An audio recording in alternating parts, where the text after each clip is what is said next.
El asambleísta Maya Montaño Valencia, representante nacional por el Movimiento Creo. Cariñoso en este nuevo año, refrendando nuestro compromiso de defensa por la libertad, por la democracia, por los derechos, de manera especial por el derecho del pueblo ecuatoriano a ser consultado para decirle no a la reelección indefinida. Las últimas decisiones del gobierno que tienen que ver con el incremento de la deuda pública, pero también con la reducción de los gastos de inversión y de gasto corriente,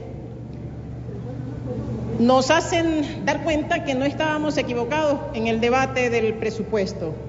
Aunque alguna asambleísta por ahí se puso muy nerviosa cuando dijimos que precisamente cuando los ingresos disminuyen, lo que queda es disminuir los gastos e incrementar la deuda, o sea, no hay otro procedimiento. Decía que los mecanismos de disminuir gastos de inversión y gastos corrientes, sin lugar a duda, van a tener un efecto en la economía del país. No se puede decir que acciones como estas, necesarias en este momento para el gobierno cuando han disminuido sus ingresos, no van a tener un efecto en una economía donde el 53% lo maneja el sector público. Es lógico que va a tener un efecto. Cuando eso sucede, lo que queda entonces es definir medidas que motiven y que le den al sector privado las herramientas necesarias para poder suplir, sobre todo en materia de inversión y de generación de empleo, aquello que el Estado, el sector público no lo puede hacer. Sobre todo cuando no hay fondos de ahorro. Cuando el gobierno se gastó todo y no hay fondos de ahorro, no hay la tal política contracíclica de la que hablan algunos, inclusive en este pleno. O sea, ¿de dónde? ¿Cuáles son los fondos de ahorro que tiene el Estado para incentivar esa política contracíclica? Queda el sector privado.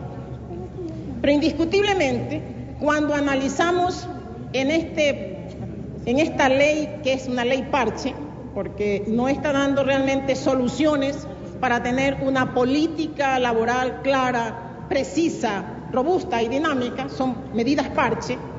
Cuando vemos, por ejemplo, que se elimina el contrato a plazo fijo, indudablemente esta es una ley que no responde a la realidad del país, que no responde a la realidad de un Ecuador en donde más del 90% de sus empresas son micro, pequeñas y medianas empresas. Y es precisamente a ese gran conglomerado de micro, pequeñas y sobre todo pequeñas y medianas empresas las que se ven afectadas cuando se definen leyes o reformas como la que estamos hablando.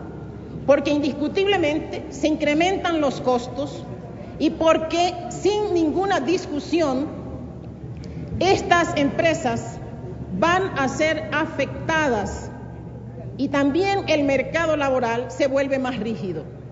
Ya se dijo aquí, la rigidez del mercado laboral hace que precisamente la posibilidad de generar más empleo se vea disminuida y que sobre todo aquellos con menor calificación en el mercado tengan menos oportunidades.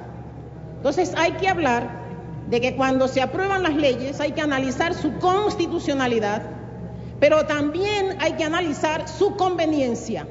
Y esa conveniencia tiene que ver con las realidades que vive la sociedad en su conjunto. No pueden ser vistas y analizadas con una visión populista y menos con una visión de sentimiento ideológico que no responde al momento que vive el país. De la misma manera, cuando se establecen estos límites, ya la palabra límite está encauzando el sentido contrario hacia donde debemos ir. No es motivación, son límites. Los límites a las brechas salariales. Es una afectación a la libertad que tienen, al derecho que tienen las personas a la libertad de contratación. Es una afectación porque vuelve, igualmente que en la medida anterior, más rígido al mercado laboral y disminuye las oportunidades de generación de empleo y disminuye también la posibilidad de que los capitales en el exterior vean como atractivo al mercado ecuatoriano, que se supone que es lo que queremos en este momento y que en teoría lo hemos dicho, pero que en acciones concretas vamos en sentido contrario.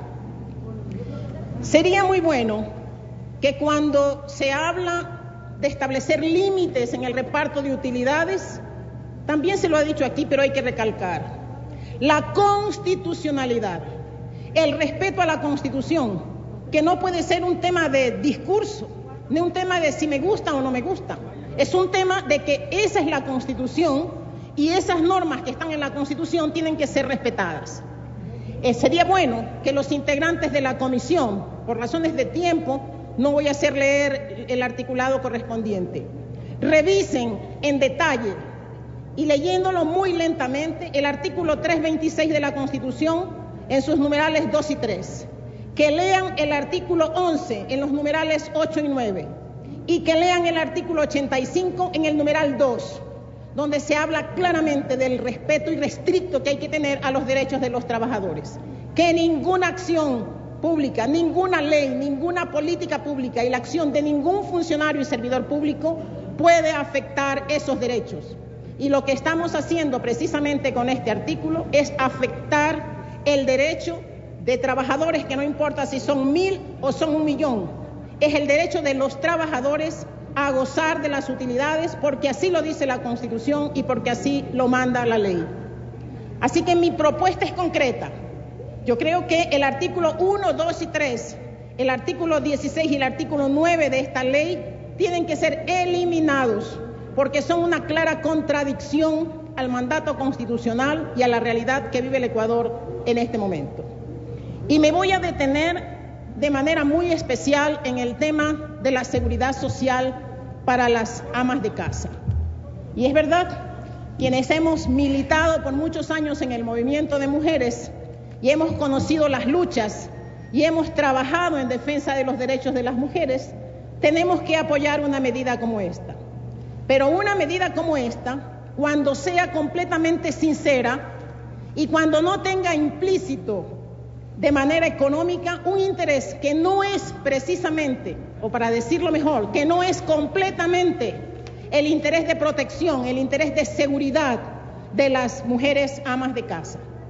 Algunas cifras y algunos números que debieron darnos los integrantes de la comisión hubiese sido bueno, porque nos dicen que el interés no es precisamente social, que el interés es más económico.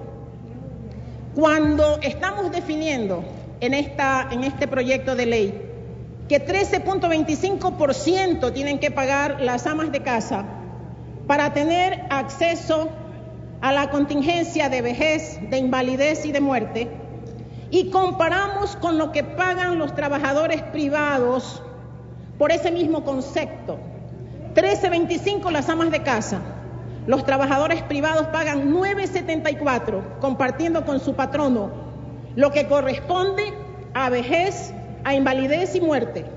Al ama de casa le estamos cargando 3.51%. Señores, y los números dicen más que las palabras. Y por si fuera poco, cuando se dice que precisamente el gobierno va a subsidiar, cuando el Estado debía cubrir todo porque así lo manda la Constitución, cuando hacemos números, vemos con claridad que lo que el gobierno va a utilizar en subsidios son 13 millones de dólares que tendrá que poner en su presupuesto mensual para cubrir este subsidio a las madres en menores condiciones económicas. Tiene un minuto, asambleísta. Pero cuando vemos los ingresos por afiliación de, como se ha dicho aquí, 1.800.000 mujeres amas de casa, son 45 millones los que ingresan al IES. Señores, 45 millones.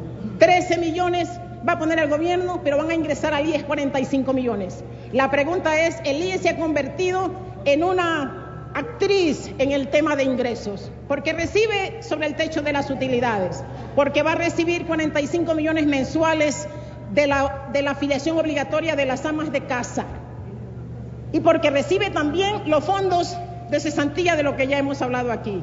Significa que estamos alimentando la caja chica, que a fin de cuentas es la caja grande del gobierno, y por si fuera poco, hay que exigir que la afiliación de las amas de casa responda a lo que dice el artículo 370 de la Constitución, en donde se habla que las contingencias de salud, maternidad y las que ya están definidas son obligatorias para el Instituto Ecuatoriano de Seguridad Social. Gracias, Por tanto, asambleísta. Tiene que mejorarse y tiene que adecuarse a la Constitución para que entonces entendamos que es de buena fe lo que aquí se está Gracias, haciendo. asambleísta.